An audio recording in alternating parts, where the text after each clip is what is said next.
All right, Mark, it's Factor Fish Story. You got to give me two stories. You got to try to convince me they're both true, but one of them is going to be a fish story and one of them is going to be a fact. Yeah. Give me your two story real rundown real quick. Well, these are titled Forgetfuls, Okay. just so I wouldn't forget. That's what. One of them has to do with these are not my brighter moments in tournament fishing. What? One of them has to do with a penalty Okay. in a major league fishing event. Okay. The other one has to do with a blunder back in the day that cost me big time. All right. Two separate incidents. Both fishing, Okay. tournament related, but yes, two Okay. separate incidents. All right, Mark, let's go with the blunder first. The blunder. All right. This is way back when, early years of tournament fishing, trying to make a name for myself. And there's a big tournament in our region called the DeSoto Classic. The DeSoto Classic is it's a bunch of locals on the Mississippi River, which Okay. is where I grew up cutting my teeth tournament fishing. Casinos are big involved in it, so it's a pretty good money event for just a local deal. It paid at that time like $10,000, I believe, and it was good money. That's real good take. Yeah, and we usually get 50, 60 boats, sometimes 75. This was a big one, so the payout was good. Well, I'm fishing with my old college roommate, Jason Lloyd. We're running through this canal. We go to Lake Melwood. Now, keep in mind, early on, when we're sitting around, getting ready for the tournament and all, I'm pretty jacked up, pretty excited. One of my first few big tournaments. So I'm shooting a bull with everybody. Me and Jason are cutting up. They call the boat number, our boat number. We take off, we go, and we catch them. I never will forget, I was throwing a 38 special spinnerbait. It was kind of the blue glimmer firecrackery color. Yeah. And they were on the ends of these willow laydowns, and we caught them pretty good. Had like 18 something. That's a big old bag for the river. We got it in, and we're coming. Yeah, we're thinking, we've got this thing a top 10 anyway. We come in, and as soon as I tell the guy, and throw him my float, they handed out little ping pong balls. As soon as I throw him my deal, he says, "Your boat number 35." I said, "Yeah." He said, "You didn't go through boat check this morning. Oh no. Your weights will not be counted today." Come to find out, we would have won second place, and it was like $5,000 or $6,000, big money. Yeah. And I have never been so bummed in tournament fishing in all my life. Well, that's believable. How am I going to draw it? How am I going to? Oh man. All right, give me your other story. That's easy to believe right there. All right, the next one has to do with a forgetful moment, a blunder. Well, not really a blunder. I forgot. Forgot to go through boat check? No, I didn't forget to go through boat check. But so we're fishing a Major League Fishing Bass Pro Tour event, and I bet I was in that one. Yeah. On day 2 of every one of those Bass Pro Tour events, you have to be in at 6 o'clock. Right? Correct? Of practice. That's right. So on this particular day, I did not come in at 6 o'clock. As a matter of fact, I came in an hour later. Oh, no. At like 7 o'clock. So immediately I looked up, the parking lot was vacant, and I get this sick feeling in my stomach.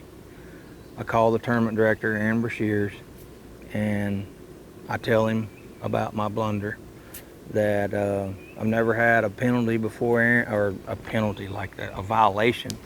And so I said, what you got? What will I get? And he calls the rules committee, or whatever, and they call me back and tell me that I'll have to sit out an hour. 1 hour? So while y'all were fishing, I had to sit there 1 hour as a penalty. That's a pretty big, you think, that's no big deal. That's sitting there while all of your guys are out there fishing. It's a points race. Yeah. We're trying to make red crests and heavy hitters and all that stuff. I lose an hour of my fishing time. That could be the best hour of the day. It wasn't for me. Oh boy. No, I mean fishing wise, it could be the best Yeah. hour. Yeah, it could have. Yeah. Did he make you sit out the first hour or the last hour or an hour in the middle?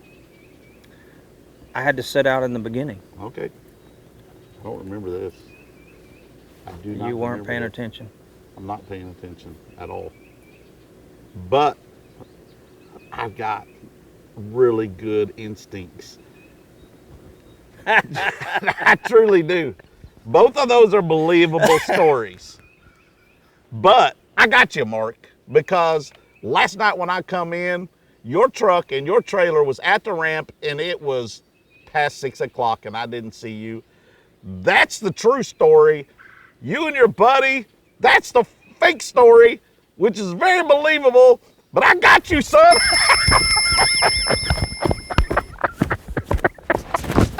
Oh my God, he gave me a bloody nose. Did I do that? Oh my God, look at that. No. Did I hit you in the nose? No, you didn't hit me in the nose. I just got a bad I made him bleed. I'm bleeding. Mark Rose beat me up. Factor fish story on that. Oh my God. I made him bleed, folks. That's what you get for figuring out both of my stories. I will bust you in the nose. Hey, pup. Well, Mark Rose maybe pay the price. I was like, dude, he will never get that because there's only been one person to ever do that, and that's Wesley Strader. And your road dogs. You guys run Oh, together. they let me have it last night. I came up to the ramp last night. I came up there and nobody was at the ramp. And I'm like, as soon as my heart just dropped, I got that sick feeling. Yeah. I called Suggs. I said, we got to be off at 6 o'clock, don't we? He said, yep.